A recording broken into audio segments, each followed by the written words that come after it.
open with your Bible in 2 Corinthians chapter 6, verse 1 up to verse 10. 2 Corinthians chapter 6, verse 1 up to verse 10. Now because we are fellow workers, we also urge you not to receive the grace of God in vain. For he says, I heard you at the acceptable time, in the day of salvation. I helped you. Look, now is the acceptable time. Look, now is the day of salvation. We do not give anyone an occasion for taking an offensive in anything, so that no fault may be found with our ministry. But as God's servant, we have commended ourselves in every way, with great endurance, in persecutions, in difficulties, and in distresses, in beatings, in imprisonments, in riots, in troubles, in sleepless nights, in hunger, by purity, by knowledge, by patience, by benevolence, by the Holy Spirit, by genuine love, by truthful teaching, by the power of God, with weapons of righteousness, both for the right hand and for the left.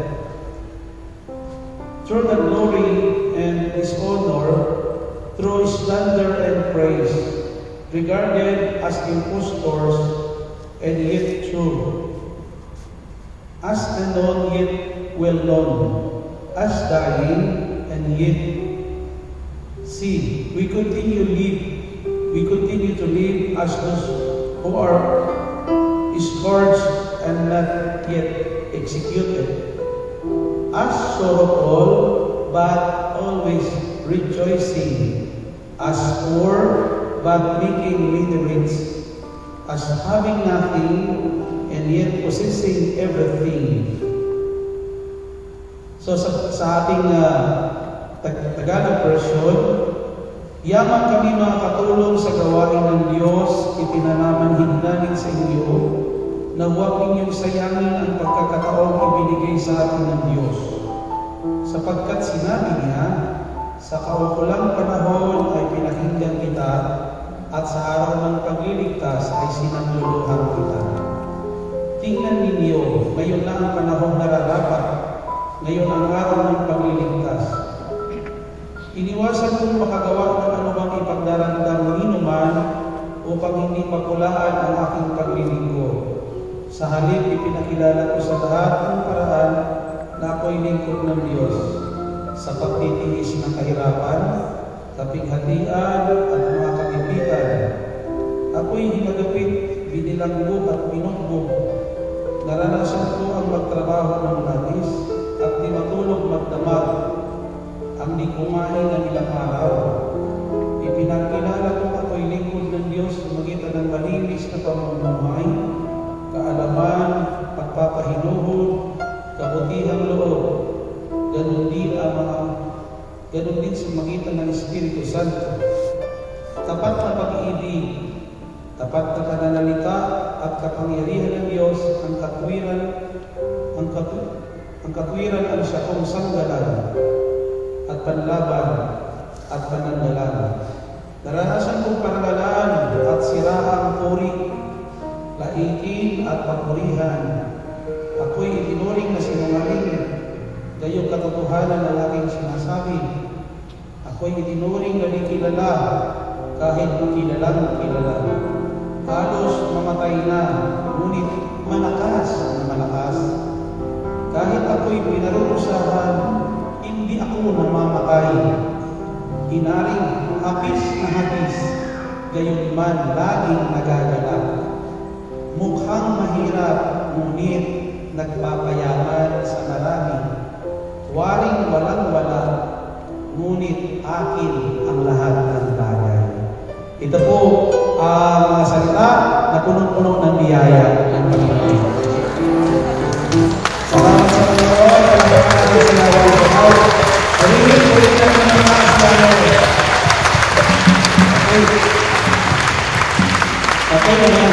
Okay. muna tayo sa presensya ng ating Panginoon. Okay, umupo muna tayo. Mamaya, kakanta tayo ulit. Batiin naman ninyo ang inyong katabi sa inyong sister. Lalo kang kumain na. Pumalakpak ang mga maganda at mga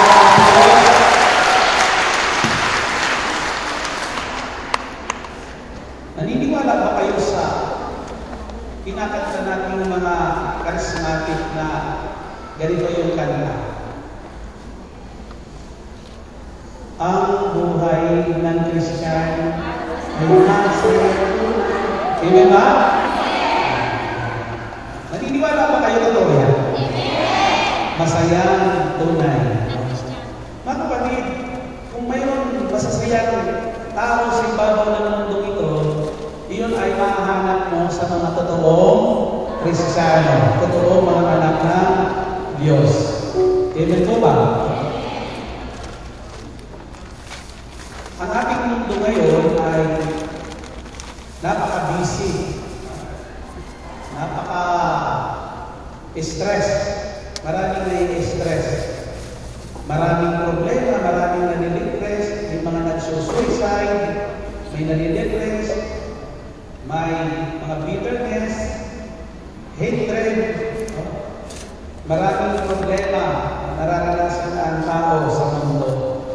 At tila baga, napakahalagang bagay ang sinatawag na kaligayahan. Amen ba? Marami pa bang tao masaya sa mundo?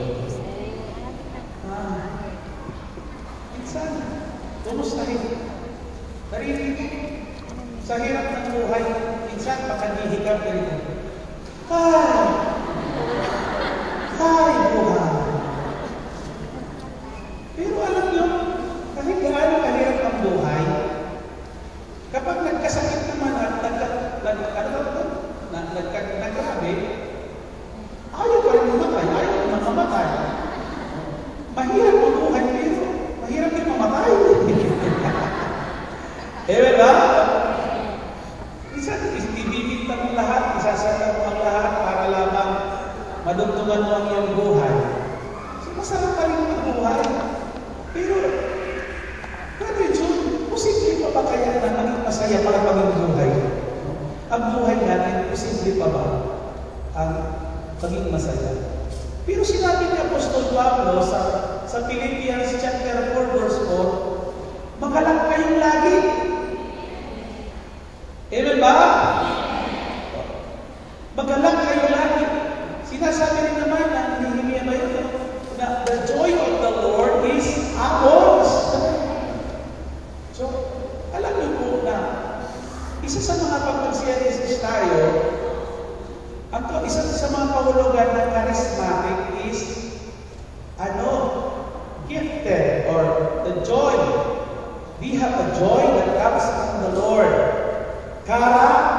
Charismatic, inagaling sa salita kara na ibig sabihin joy. Amen ba? Yan.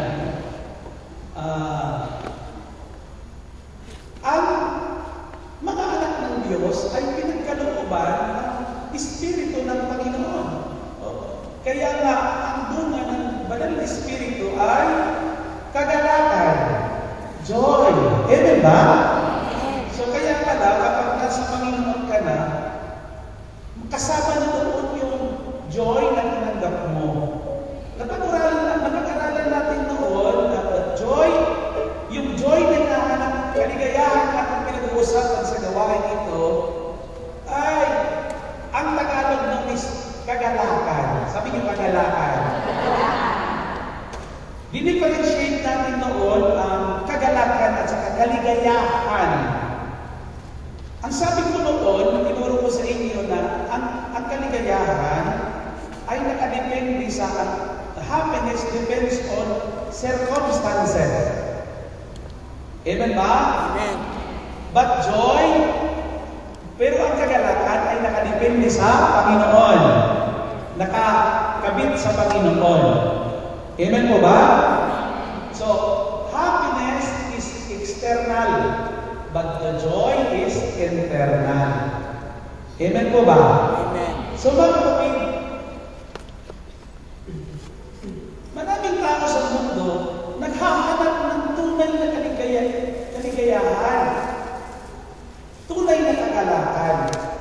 Sa totoo lang, lahat ng effort, lahat ng ating pagpupunyagi ay papunta doon sa direksyon na yun. Amen ba? Kaya nga, naghahanap buhay ng maayos para magkapera. Kasi masaya ang may pera. Kahit tanong mo yung katabi mo, totoo yun. Amen ba? Lahat ng ating pagpupunyagi ay papunta sa kaligayahan. Hindi ka mag-aaksaya ng panahon para malungkutin lang ang buhay mo. Tama ba? Siyempre, gusto mo maging masaya ka. Pero, sabi ng Panginoon, naalala ko sa Biblia na sa Diyos mo hanapin ang kaligayahan. At ang pangarap mo ay iyong makakamtan. Palapakan natin ang Panginoon. Kung tingnan natin sa paligid, ang paligid ay tila baga ang hirap ng makakuha ng saya ngayon. Minsan na nag-reference ako, may isang matanda na nakasimamo. Sabi ko, ina, ba't kayo malungkot? Ang sagot pa naman sa akin ganito, mayroon ba ako dapat ipagsaya? May punto siya eh. Pero, tayong mga anak ng Diyos ay mayroon din punto na maging masaya. Palapakan natin ang Panginoon.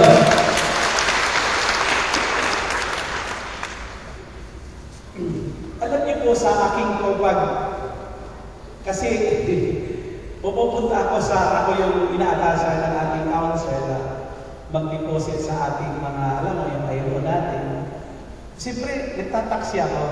Alam niyo po lahat ng mga taxi driver na nakakausap, ikaw nakakakwentuhan ko, mayroon akong isang nakakwentuhan na talaga hindi ko makalimutan. Sabi niya, alam mo, sabi niya, dito sa Singapore, problema kapag wala kang trabaho. Mamamatay ka kapag wala kang trabaho. Pero dito sabi niya sa Singapore, mamamatay ka rin sa katatrabaho. May punto siya. Alam ba ka natin ng Panginoon? When you have work, you die. If you have work also, you will die. Kasi stress sa sultan, kayon na kanilang ginagawa. Ang nararamdaman niya ng mga taxi driver.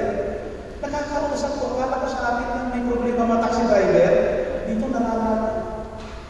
Sabi niya, to live in Singapore now is very hard.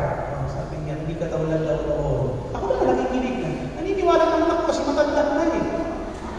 Matutusin dapat, pahinga na lang. Matanda na ng mga taxi driver na counter ko. Iwan ko lang, baka natatakot lang talaga sa matanda. Ako, sa bagay, palabang experience na sila. Palapakan natin ang Panginoon. Mayroon pa bang happiness talaga ang mundo nito? Mayroon pa ba talaga? Posible pa ba kaya maging masaya ang buhay natin sa mundo nito? Possible. Mga kapatid, maraming tao dinidinay na nila. Hindi na nila ini-expect. May saya pa ba, brother? Trabaho ka ng trabaho, akala mo pag sumahod ka, masaya ka, pero yun ang pinaka-stress. Pag kinsina o kaya katapusan, alam mo bakit? Nagre-relieve ka. Tapos pag tumawag ka, kulang pa. Pero ba? Tumawag ka ng video, kulang pa pong bayan sa utang. So hindi mo makahanap ang saya. Sa totoo lang, lahat ng taong nakakausap natin, lahat may problema. Ngayon, saan ka kukuha ng saya? Kahit magsuot ka pa ng saya, hindi ka magiging masaya. Pero salamat sapagkat, mga kapatid, Sa John chapter 16 ba yun? In this world, you have tribulation. But cheer up, sabi niya, I have overcome the world. Kaya ang ibig sabihin ni Lord, ma-overcome natin ang lahat ng situation kung kasama natin ang Panginoon, sabi ni Pablo. Amen ba? Through Christ, we can overcome.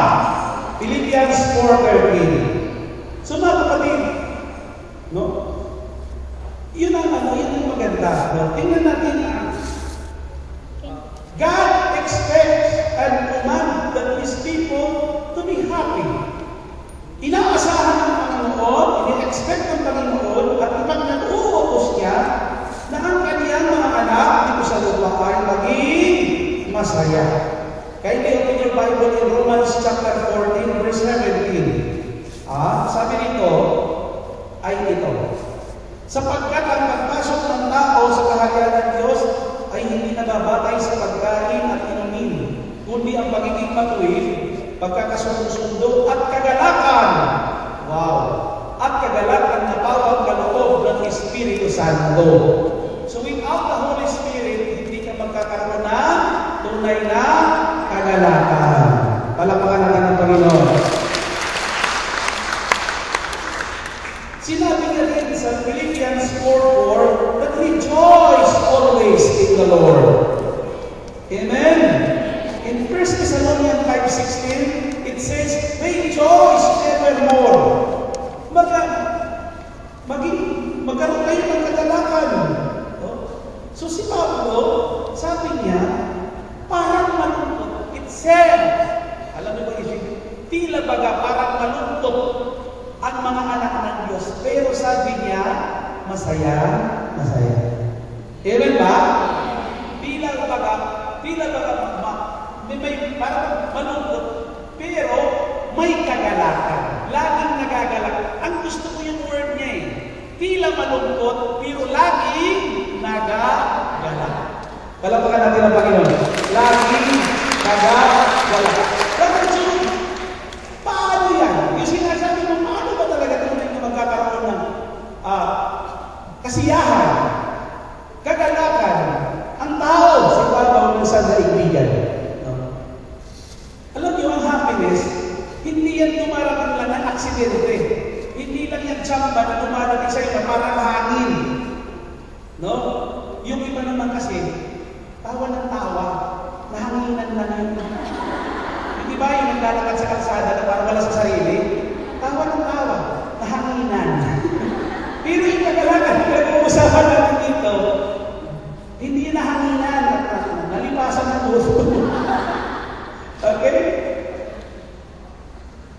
Hindi yan by accident. Number 2, happiness cannot be bought, sold, or traded. No? Alam nyo, hindi yan nabibili at hindi yan naibibinta. Non-transferable yan. Amen ba?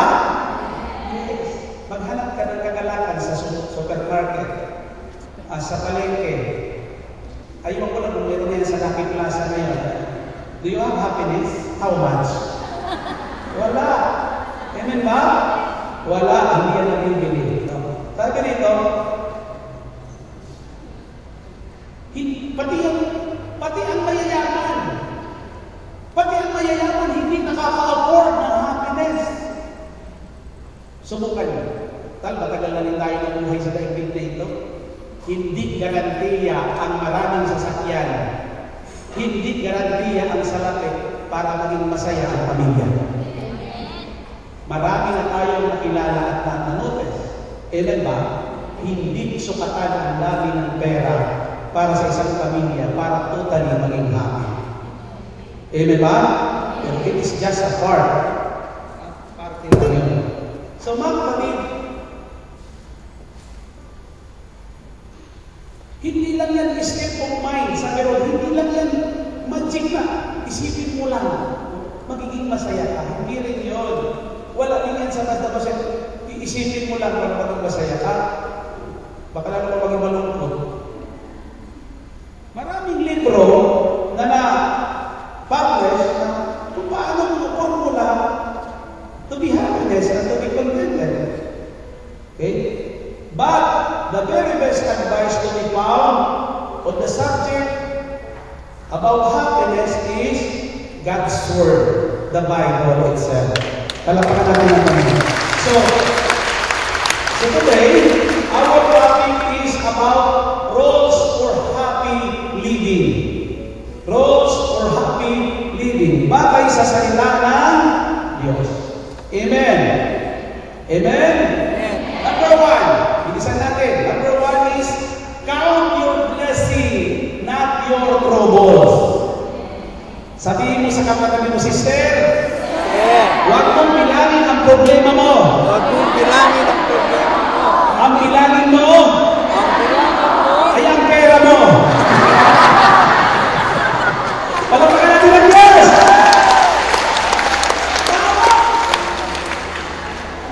Hindi dapat binibilang ang problema. Dapat ang binibilang yung nasa pitaka. Amen ba? Amen? Saan yung iba? Parang naglilitaniya. Yan, sumisuka pa doon. Tapos ganito, may ayusin pa ako. Tapos ganun pa. Ibabayaran pa ako. May hulungan pa. Mahuhulog ka nga. Amen ba? Do not count your troubles. Amen ba? Kapatid, no? Talagang hindi ka magiging masaya pag tumingin ka lagi sa mga troubles. Diyan lumubog si Simon Pedro. Kasi sa halip na tumingin siya kay Jesus, doon siya sa trouble tumingin. Yung mga alon ang kanyang tinignan. Lulubog ka talaga. Amen? Bibigay ako ng example. Subukan mo maghapon. Lahat ng mga bills mo, yung picture ng kinaiinisan mo, ilagay mo sa harapan mo. Tapos lahat ng mga notice of disconnection na babayaran, lahat ng mga listahan mo, at ilagay mo maghapon, at titigan mo, tignan mo na kung hindi ka mamatay na. Isang araw na mamamatay ka. Amen ba? Yes! Dapat tingnan mo ang laki ng iyong Diyos, hindi yung laki ng iyong problema. Wala pa ka natin ng Panginoon. Huwag mong isipin, huwag mong bilangin ang iyong mga troubles. Kasi talagang magugundo mo lang yung trouble. Amen? Amen. Sa totoo lang, no? Huwag na natin pag-usapan. Halimbawa, kayo, sister, pag-uusapan niyo pa ang mga problema niyo, parehas na kayo mayroon. Alam mo ba, yung trouble mo, madadagdagan pa ng trouble niya. Amen ba? Tama ba yun? Yes. Kung ako sa'yo, layuan mo rin ang mga taong may trouble. Alam mo ba, mukha yan, uutaran ka pa niya.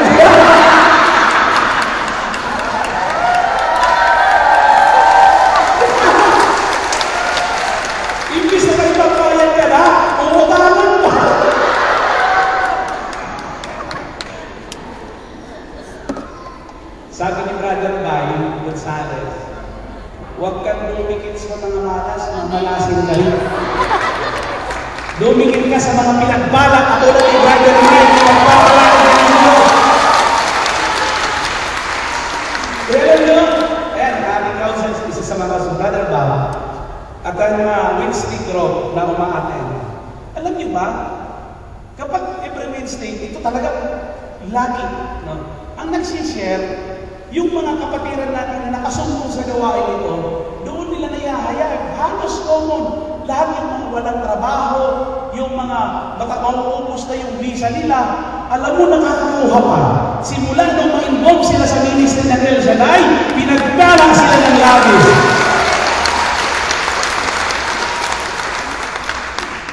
Yung mga gustong tumaba, dikitan nyo lang ako doon. Doon lang ako nagtatamay. Alam po, ulihin na niya. Nakakahawa. So, huwag mong bilangin. Amen ba? Sa totoo lang. Minsan, mayroon mga nagreklamo ng mga attenders. Kasi minsan may preacher na. Yung preacher, parang nagkukwento niya yung problema niya sa kanyang preaching. Tapos pangalawa, pinagagalitan yung mga attenders. Nagreklamo sila. Sabi niya, brother, ang dami ng sir. Palakpakan natin ang Diyos! Basta akin lang kayo, hindi ko kayo pagkagalitan. Patutulungin ko pa kayo. Palakpakan natin ang Panginoon. Yan ang number 1, ha? Huwag niyong bilangin ang inyong troubles, but count your blessings. Alam niyo ba? Pag binibilang niyo ang blessing mo, lagi mong maiisip ang nagbigay nun. Amen ba? Sa totoo lang, ang dami mong reklamo, ang dami mong akala mo parang kawawa ka. Akala mo wala kang mga damit. Hindi mo alam yung tukatong mo, hindi mo nabubuksan mo naman. Iniipis na lang. Dapat we must count your blessings. Kung paano maglinis ng Panginoon. Amen ba? In other words, look at the positive side ng mga buhay. Amen? Alam mo, tinitingnan ko na lang yung tabak ko na ngayon. Alam mo, kinukonsider ko na lang itong tabak ko na reserva. Dito sa Singapore, may mga pagkain. Paano kung makasay ko sa mahirap na lugar, yung binagyo ng Pablo, at reserva ako. From Singapore. Kala pa natin ang Panginoon, ha? Number 2, ha? Number 2, Rose. We must live one day at a time. Mabuhay ka sa pang-araw-araw. Arawan. Sa madaling salita, huwag kang maproblema masyado ng marami. Pati yung problema ng mga kamag-anak mo, pinoproblema mo kay pag-aaral nila. Kaya tuloy, hindi ka na nakapag-asawa.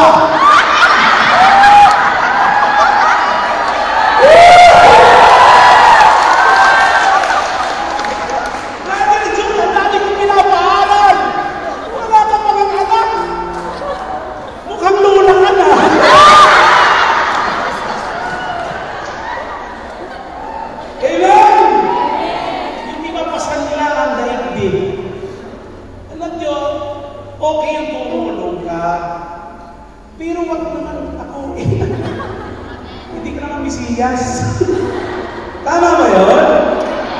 Sabi ko nga, magtira din naman kayo. Yung iba, puro pinapadala ang sweldo. Tingnan mo mga buhok para mga bruha. Alam nyo, dapat nanti magpapariman kayo. Monthly! Ilan! Yung iba, tingnan mo yung mga kuko nagkakandamatay na. Punta kayo laking plaza, magpapinig yung hindi kayo. Tama lang yun, kayo nagtatrabaho kayo. Amen? Diyos ko yung iba nagtitipid. Ha? Amen?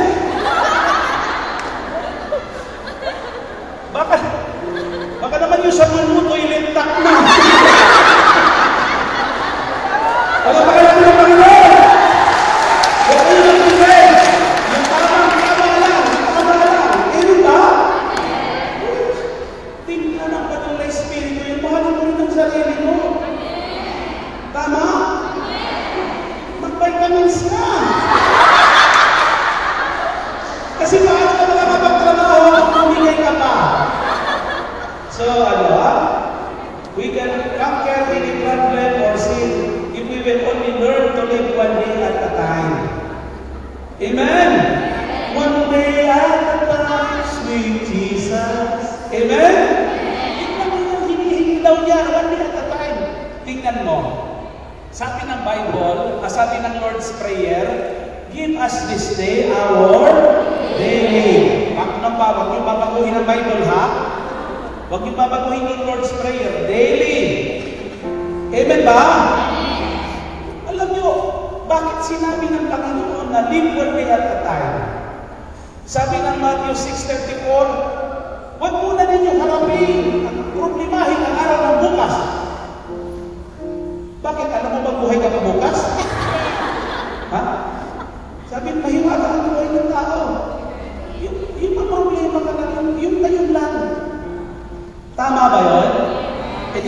ibanggit ko sa inyo yung yung tinatawag na anxiety. Yung anxiety, ito yung future possible problem. Pero possible pa lang yun. Tapos, tinaarin mo ng problema.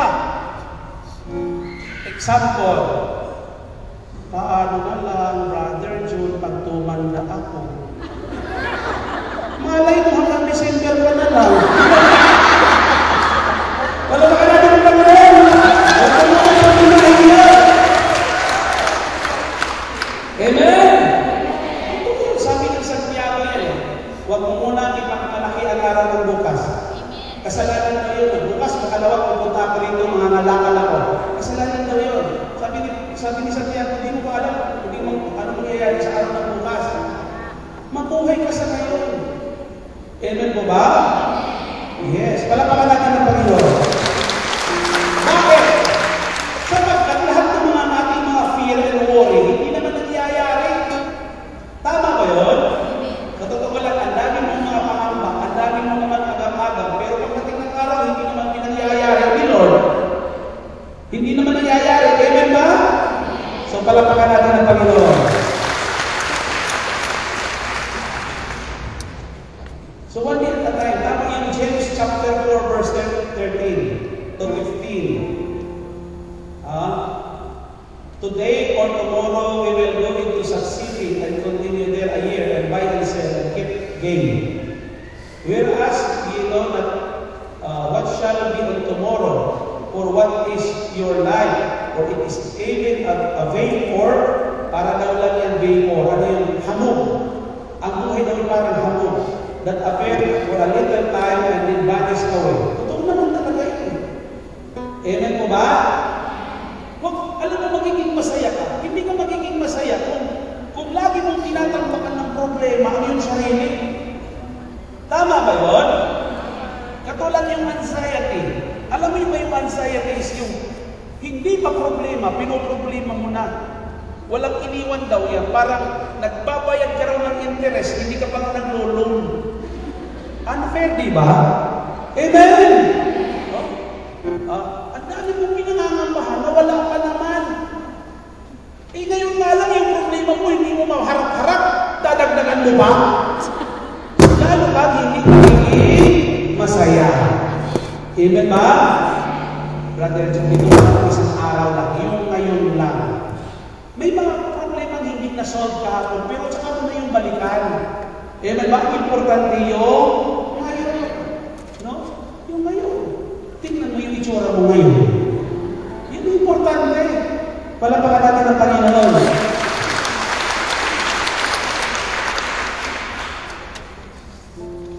Number 3, the third role of God's roles for a happy living. Number 3 is learn to be a giver, not a getter. Patutuhan po natin maging giver, hindi kamit ng kabig. Yun ang mga masasayang tao. Palapakan natin ang Diyos. Kapag ikaw ay hindi pa anak ni Yahweh El Shaddai, hindi mo magigets itong punto na ito, itong principle na ito, hindi mo maiintindihan at mayayakap. Tama ba? Noong unang panahon, pag magpapasko, gusto natin yung mas marami tayong natatanda. Pero ngayon, pag magpapasko, mas gusto mo na ikaw ang nakapagpapasaya kaysa ikaw ang pinapasaya. Lalo na kapag nagmamature na tayo, spiritual maturity. Amen po ba mga kapatid? Yes. Totoo yun, no? If we are not giving out of life, we can expect everything that we are expecting always receive and never give. Alam mo, minsan tayo, ganito ang thinking natin.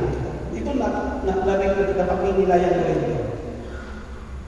Kapag ikaw daw ay lagi mong gustong magkamit, gusto mo laging, maghangad at magkamit, ikaw ay mayroong sintomas na parang ikaw ay giver. Amen ba? Kasi lagi mong gusto mayroong kang hinahangad, pero ang gusto lagi makamit. Hindi tayo malilit at iisip, sino kaya ang ating tutulungan? Walang bihira lang nag-iisip ng ganyan. Amen ba?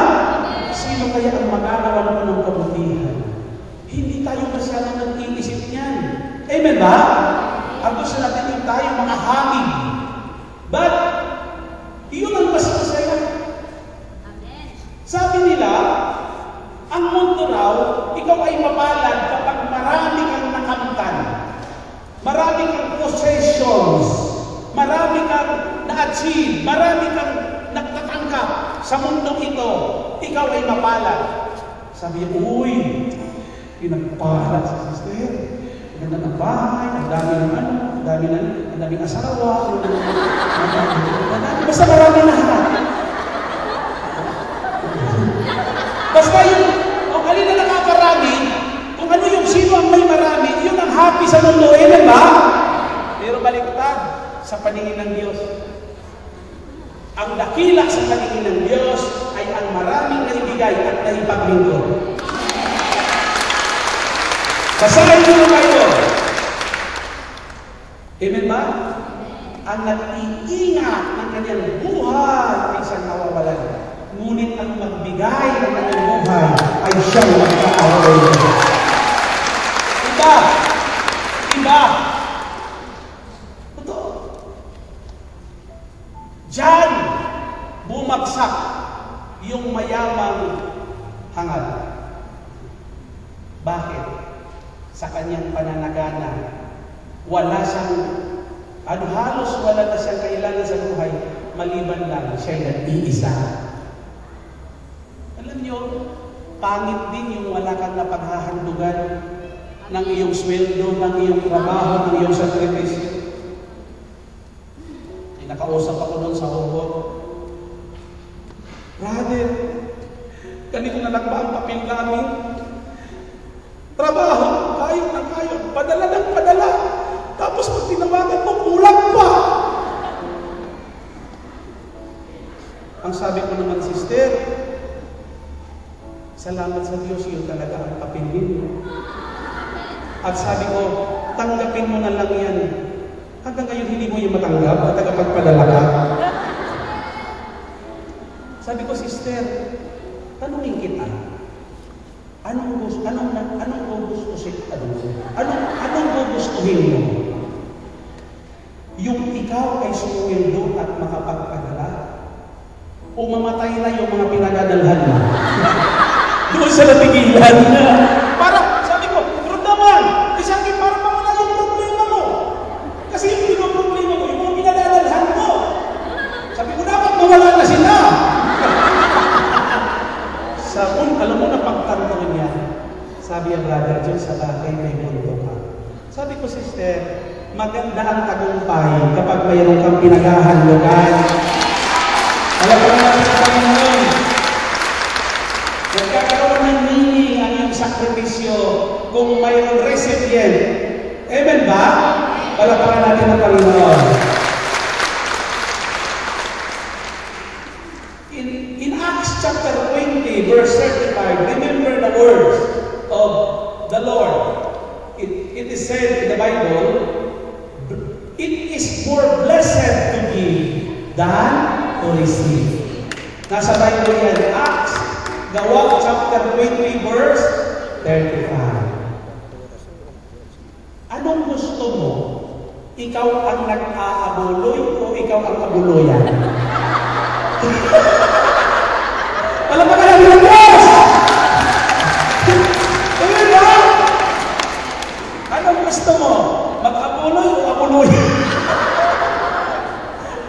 Mas mahirap yung maabuloyan. Amen? So, ayan na kapatid na. Bakit? Sapagkat, alam niyo po ba na, yung ating, sabi ni Brother Mike, naalala ko itong kanyang principle. Actually, yung mga bagay na kinukonsume natin, kinakain natin, ginagastos natin, yun ang aktual na nawawala. Pakinggan niyo ko. Yung mga bagay na ginagastos natin, yung mga bagay na kinakain natin, yun nawawala. Lumalabas lang yan kung saan doon. Yun ang nawawala. Pero yung bagay na yung ibinibigay sa Panginoon at sa kanyang gawain, actually, yung nagmumultiply.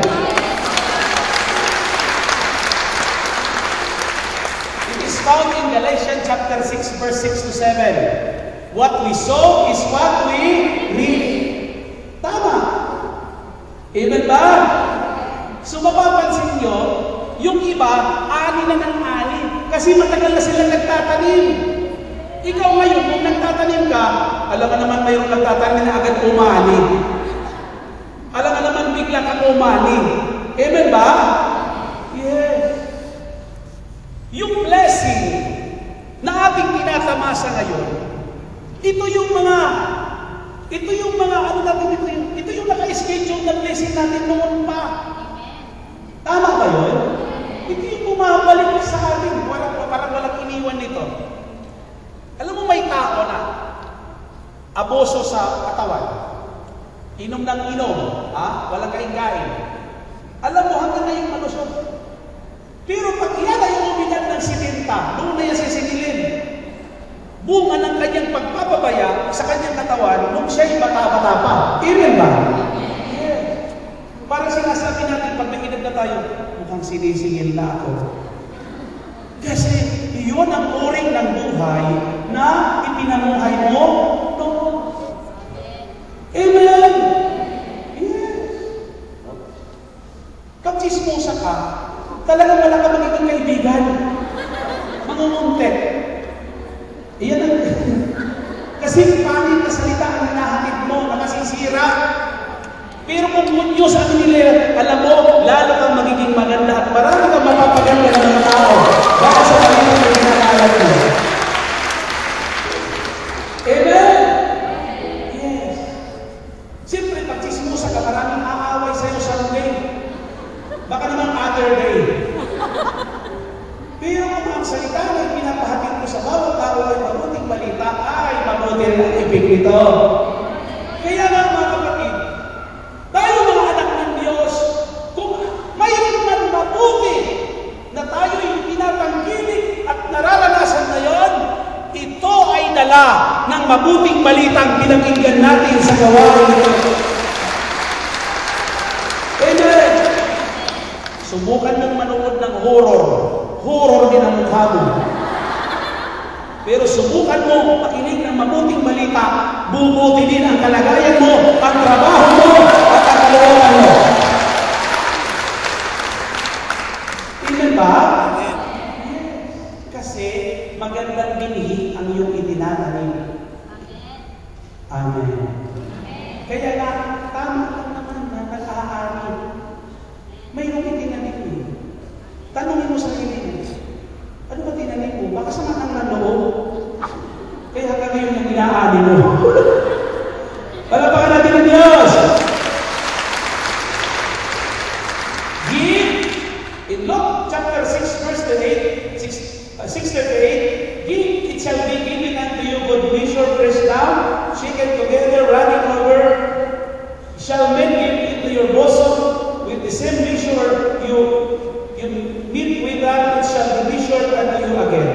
Tama, yun ang i-measure sa iyo na Panginoon. And alam mo, grabe bumati ang Panginoon. Itong Luke 6:38, dito natin makikita na grabe bumati ang Diyos. Siksik, bibig, umaataw. Yun ang gaganti niya. Amen ba? Brother June, ano ba yan? Alam mo, pag bumanti ang Diyos, hindi naman porke, halimbawa, nag-offering ka sa gawain niya ng ganito, $5. Alam mo, hindi naman $5 o dollars ang dadating sa iyo eh. Marahil in a form of health sa iyong pamilya. Amen ba? Marahil in a form of good opportunity na makakakuha ka ng mas magandang trabaho. Amen ba? Maraming form para gantihan tayo ng Diyos. Naniniwala kayo? Okay? Marahil, sabi nga ng Bible, sasawayin ito ang mga salot. Walang naman magkakakanser. Amen ba? Walang naman na-hospital sa inyong pagbibigay ng tithes. Sinasaway ang mga salot. Amen ba? Naalala ko yung isang preacher, kasi tingnan mo, basahin niyo yung Malakias chapter 3, verse 10, pero ko na, sasawayin. Sa iyong pagkakaloob, ikaw sasawayin. Para na-meet mo yung requirements na may promise na nakapaloob doon. Tama ba yun? Yes. Yung Luke chapter 6, verse 38, malimit, doon lang hinahapit natin. Ang binabasa na natin, masarap ka naman bigkasin at tanggapin, yung ibibigay, ibabalik, siksik, liglig, umaapaw. Pero may pinag-umpisahan yun eh. Ang umpisa is magbigay ka. Amen ba? Kasama yung sa versikulo. Palalaman natin ang Panginoon. Parang gusto mong i-give yung benefits, pero yung requirement ayaw mong i-meet. Palalaman natin ang Panginoon. Yan. So, some go through life always expecting to receive from others, but never give a thing. Maraming lagi natin ini-expect. Tama yung expect ka, pero mas maganda rin na mabuhay tayo. Nandun din yung saya.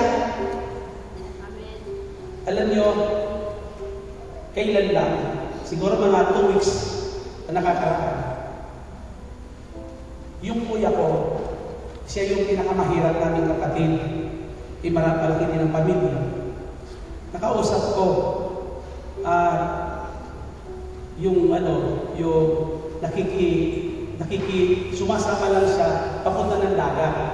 Ang problema minsan, hindi na siya sinasama. Kasi siyempre sa dagat siguro gustong sumama. Naawa ako siyempre, nakadepende yung kabuhayan. Kaya alam niyo, ibinili ko ng lambat. Ibinili ko ng lambat. At alam mo, umuwi siya, kung maraming ulan, mayroon siya sa lambat. No? Pero alam niyo po, mayroon lang isa, kaibigan ko na kababata ko. Ang lakas ng loob, pumunta ng Maynila. Wala naman papasahin pa uwi. Pero matutusin, hindi ko talaga tutulungan. Ito yung pag-analysis ko sa aking sarili. Kung hindi ko nabigyan ng pangbili ng lambat ang kuya ko at hindi ko natulungan yung kaibigan ko si Sarah, palagay ko mas magiging malungkot ako. Ito yung aking analysis. Mas higit akong malulungkot kung hindi ko na ito natulungan yun kaysa yung natulungan ko. Alam mo bakit? Masaya ako na natulungan ko siya. Medyo na iskandalo lang ng konti yung aking mga anak, malalaki na. Siyempre na-witness na kita nila, yung misis ko. Papa, sobra naman yan. Papa, sobra naman yan. No? Sabi ko, kulang pa yan. Amen ba? Alam nyo, kung marirealize mo lang kung gaano ka pinagpala ng Diyos, masasabi mo, kulang pa yan. Amen ba? Yeah. Kung pinagpala ka naman ng Diyos, you must share your blessing. Because through the sharing, doon ka makakatagpo ng kaligayahan. Subukan mo, mabuhay ka sa sarili mo. Huwag kang makikisalamuha sa tao. Tandaan mo, no man is an island. Walang magiging meaning ang buhay mo. Mag-isa ka. Kaya mag-asawa na kayo. Alam ba kayo naman yan? Ang ibig ko sabihin, mag-isalamuha ka naman sa ibang tao. Amen ba?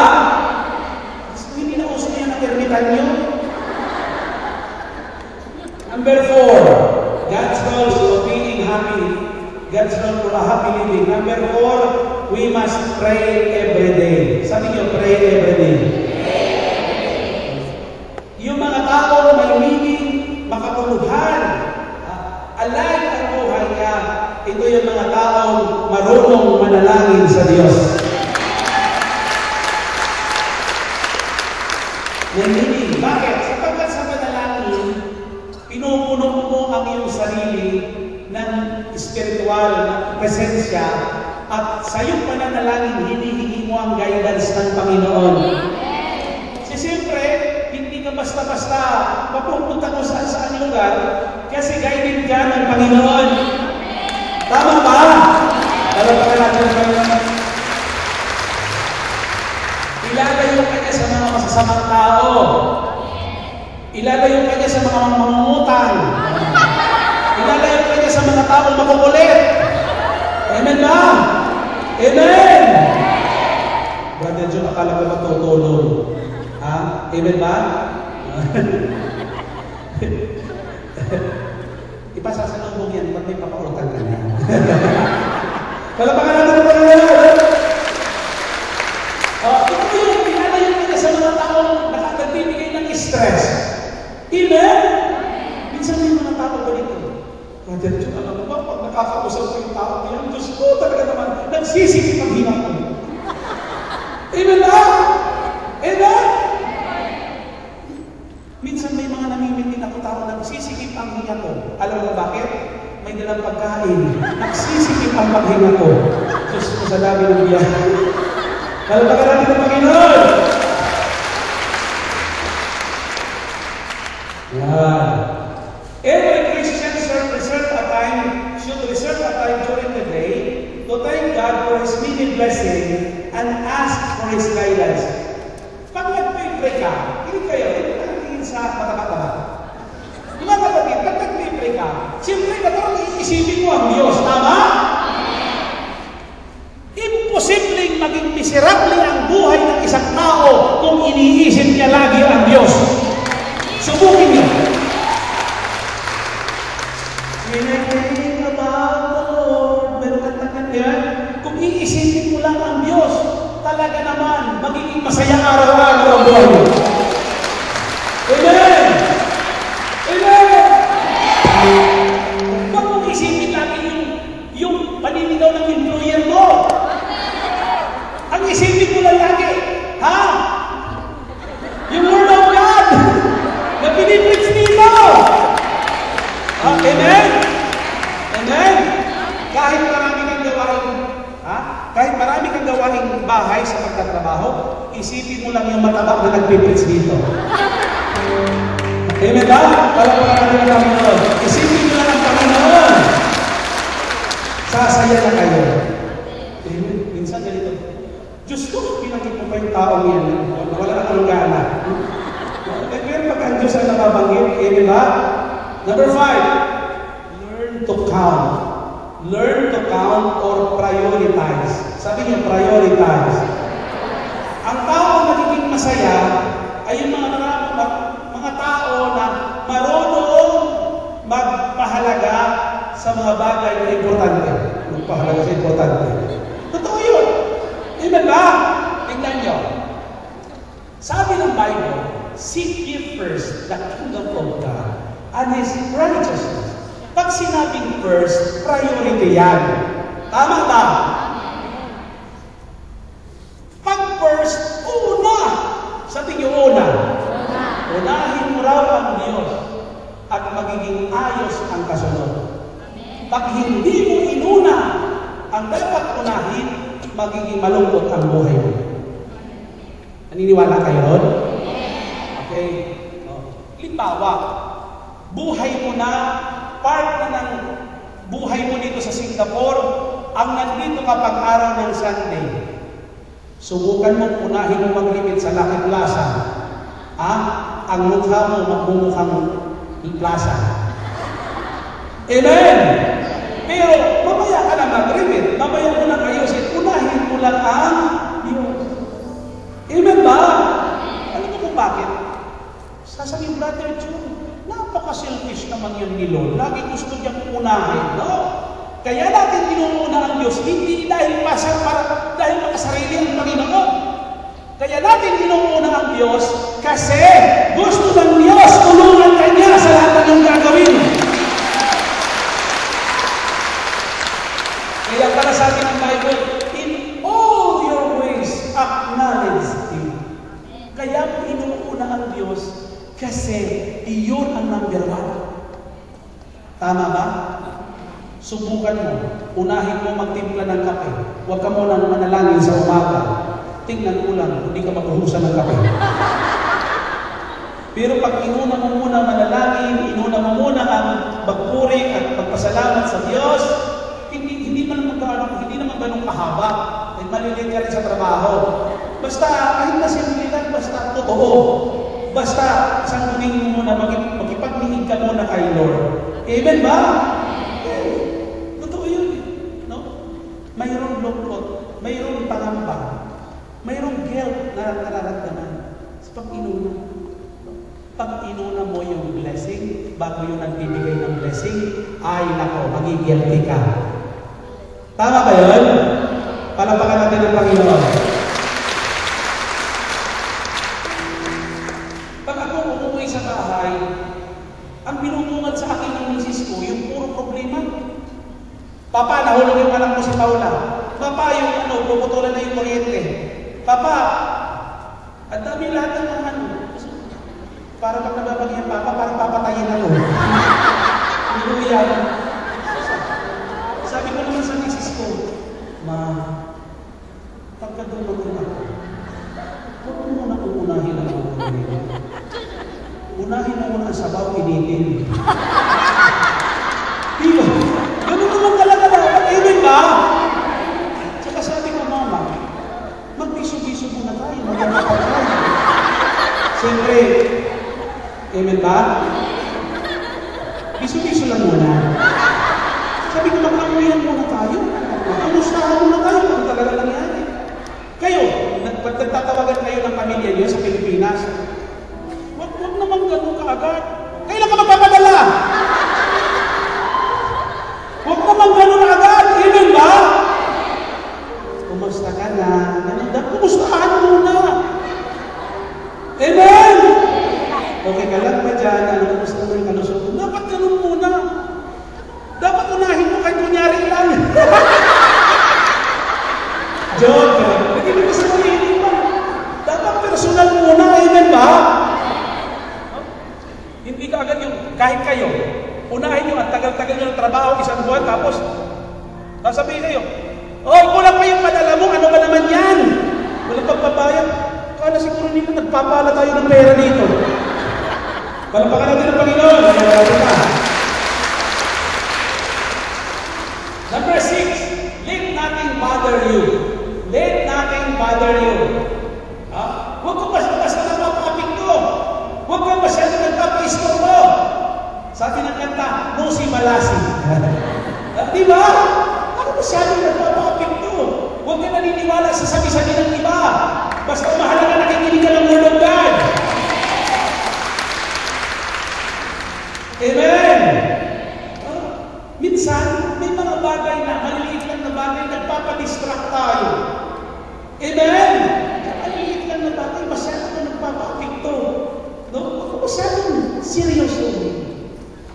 Yung iba parang mga, alam mo yung tao, mga tao mas seryoso, tingnan mo yung mga mukha parang kusukos. Parang akala mo hindi ka uhuli ng buhay. Amen ba? Palapakan natin ang Panginoon. Number 7, verse natin. Fill your life with good.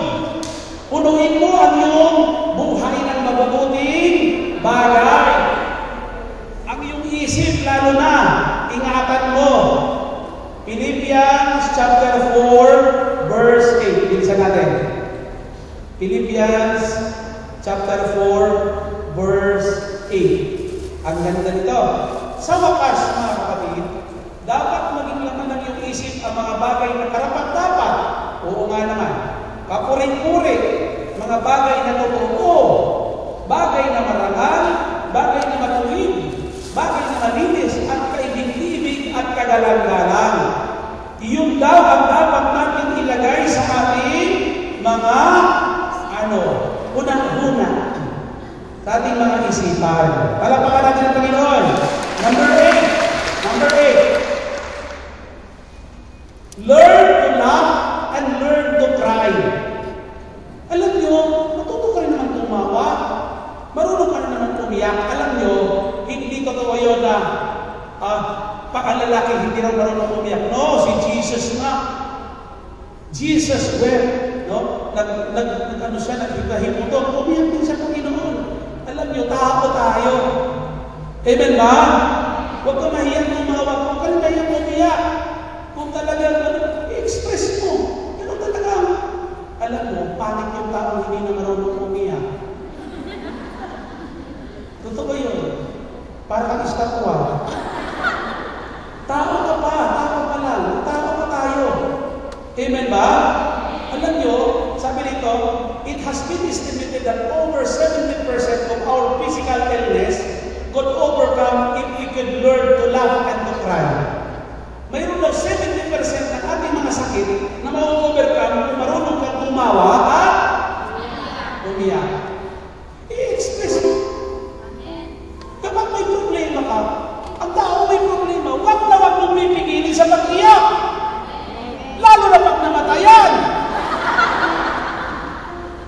Nung mamatay ang tatay ko, ang sarap umiyak. Ang pinakamasarap na gawin mo ay umiyak. 2 tisyo mo. Ito. Huwag mong pipigilan umiyak ang taong namatayan. Dahil yan ang pinaka-the best na gawin. Tama? Subukan nyo, hintayin nyo lang.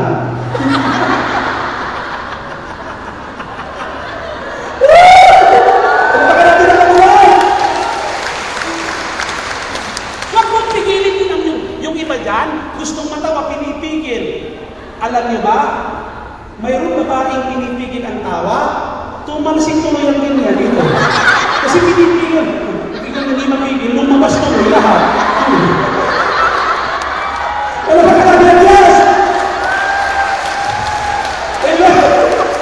Amen! Diba? Yung iba na natutuwa ako. Kasi iyak-iyak. Eh di ba may lumalabas na hangin dito? Ano sasabihin mo? Yung iba tuwang-tuwa ako. Alam niyo kung ano sinabi? Ay, gracias a Diyos. Hindi naman kami na nagbibigay.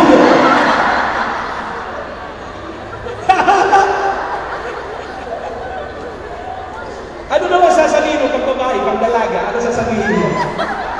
Ganito na lang daw para hindi ka mapahiya. Kaya niyo yun. Palalakan na ng Diyos!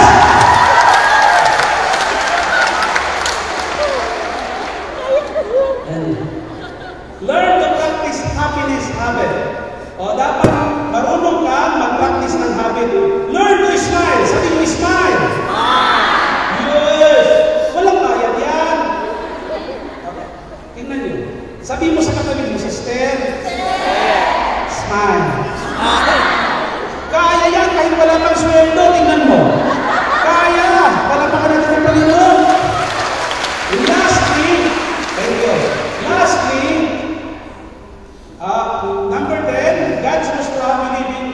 Let go and let God take over.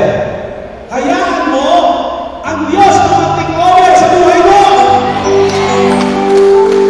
Sabi pa nga, kisira. Di ba? Hello, Lord! Alam nyo, yung mga bagay na hindi mo na kayang kontrolin, ibigay mo na kay Lord. Tama ba? Do the possible and God will do the impossible. Do the best and God will do the rest. Hayaan mo na si Lord ang magmaniho sa buhay mo. Last, kwento. May kwento ko na yata sa Wednesday. Mayroon daw pamilya na nagbibiyahe sa expressway. Hindi ko lang alam kung Inlex o SLEX. Nagmamaniho sa expressway, nagtatravel sila, babakasyon. Mantakin niyo ba na disgrasya, patay lahat? Car accident. So ngayon, mga kapatid, nagkaroon ng, siyempre, mayroon highway patrol, tiningnan kung ano talaga nangyari. Total wreck ang sasakyan. Patay lahat ang nakasakay. Buong pamilya. Ngayon, sa pag-iimbestiga, mayroong investigador na humawak doon sa pangyayari, nung tinitingnan nila yung sasakyan, biglang may bumulaga na unggoy. Mayroon silang alagang unggoy na iyon lang ang nabuhay. Siyempre, para malaman kung ano ang motibo ng aksidente, naghahanap pa rin yung possible investigator ng leading kung ano ang dahilan, kung bakit, anong cause ng accident, bakit bumangga. Hindi naman gabi. Hindi naman madulas ang sasakyan, ang daan. Ito pong napansin ng investigador, medyo turuan, medyo parang na-tame, no? Siyempre, kasama ng pamilya. Napansin ng investigador na itong unggoy is na-tame, kumbaga kahit paano may napaamo. Ngayon, sinubukan ng investigador. Nakakaintindi yung unggoy. Di ba may mga hayop ngayon, naiintindihan, may mga trainer, di ba? So, mga kapatid, tinanong, unggoy, ano ba ang eksaktong nangyari nung bago maganap ang aksidente? Kasi nandun yung mga bata, andun ang mag-asawa. Ano ba una muna tanong, anong ginagawa ng mga bata? Sabi ng unggoy, sinabunutan yung investigador. Napagtanto ng investigador, naghaharutan ng mga bata. Unggoy, yung mag-asawa naman, anong ginagawa bago maganap ang aksidente? Nagaganyanan daw. Nagbubuntanan. Siguro babaero yung asawa. Yan, gaganyanan. Mga kapatid, hindi naman mabuti mo. Pumalakpak ka, yung mga unggoy. Buti na lang mga gorilya nandito. Okay, so, mga maliliit yung unggoy. Okay, so ito na. Diyan na. May nakapilya na doon na. Ano, mga gorilya? Diyan lang. Ito na. Panghuling tanong. Unggoy, ikaw naman, anong ginagawa mo bago maganap ang aksidente? Sabi ng unggoy, ganito. Sus, kaya naman pala nabangga ang unggoy na nagpinulihon. Amen! Kapatid, papayag ka bang unggoy ang magmaliw sa buhay mo? Hallelujah! Palapakan natin si Lord. Napapagod tayo. So, mga kapatid, masaya ang mga tao na kay Lord nagtitiwala. Okay? Kumayo tayo lahat. Hallelujah! Glory to God.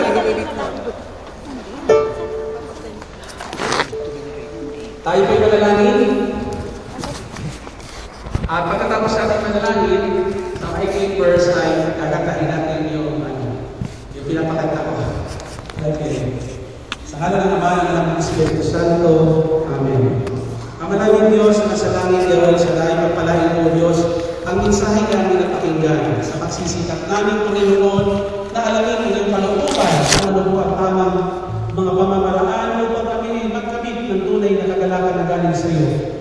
Panginoon, salamat sa gift of the Holy Spirit, the fruit of the Spirit, the joy of the Lord. Panginoon, salamat sa kagalakan bigay mo sa amin. Pagpalain mo rin po ang aming mga kahilingan, bibigay pa ng higit sa aming kagalakan, sapagkat pinagpalang mo kami at